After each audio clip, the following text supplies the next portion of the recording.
Hello children, in this video I am going to explain you the poem The Gift of India composed by Sarojini Naidu.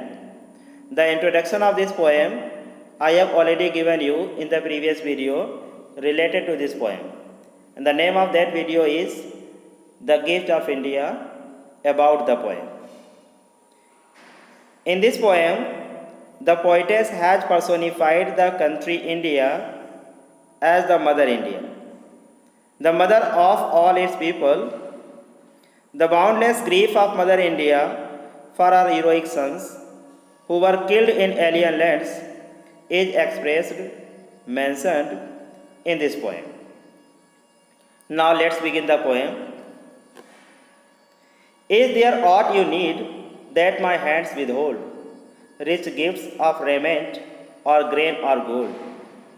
Mother India calls out to the British who have colonized India and asked if she has withheld any of the riches from them. Which riches? Riches like garments, grain, or gold. In other words, I mean to say that Mother India is asking a question from the British. And what is the question? The question is there anything that they have demanded from Mother India and she has not given to them? She says that she has liberally given them the rich garments, grain, or gold. Next lines. Lo, I have flung to the east and the west priceless treasures torn from my breast.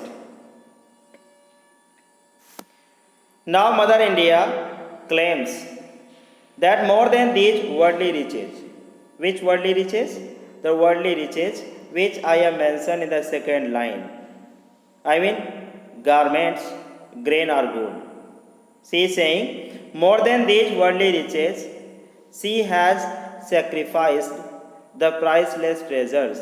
And what is priceless treasures? Priceless treasures means her own sons, who have been torn away from her bosom ruthlessly, cruelly, kindlessly, mercilessly to serve the East and the West. Here the East refers to the eastern countries such as Persia, and the West refers to the countries such as France and Flanders. Flanders, that is also known as Belgium.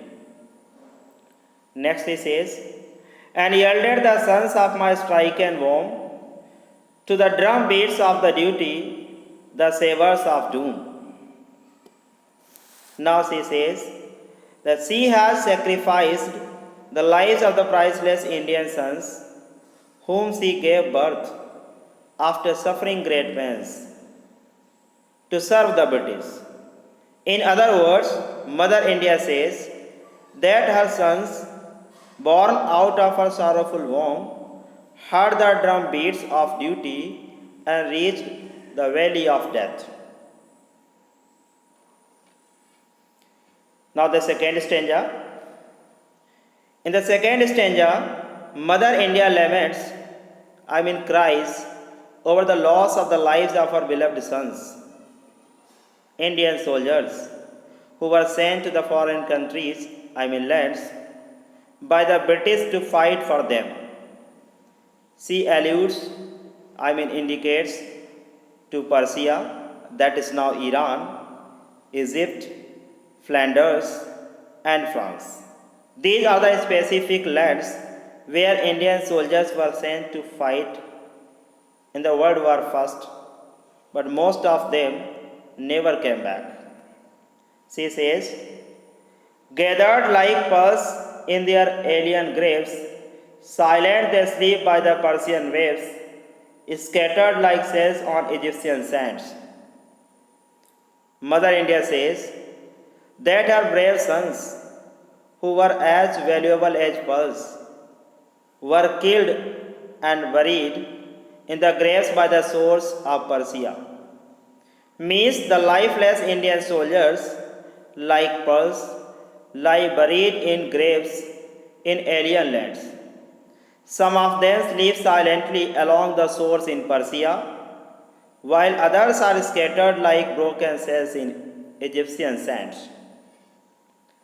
Next he says, they lie with pale brows and brave, broken hands. They are strained like blossoms, mown down by chance on the blood brown meadows of Flanders and France.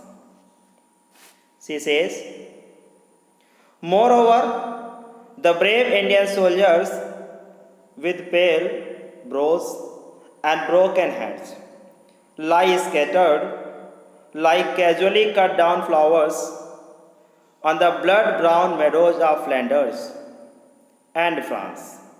It means that the soldiers were bleeding so much that even the fields were colored by their blood.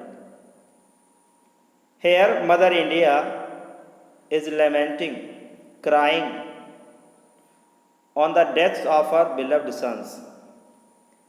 She is saying that although her beloved sons sacrificed their lives for the British, but even their dead bodies were left unattended.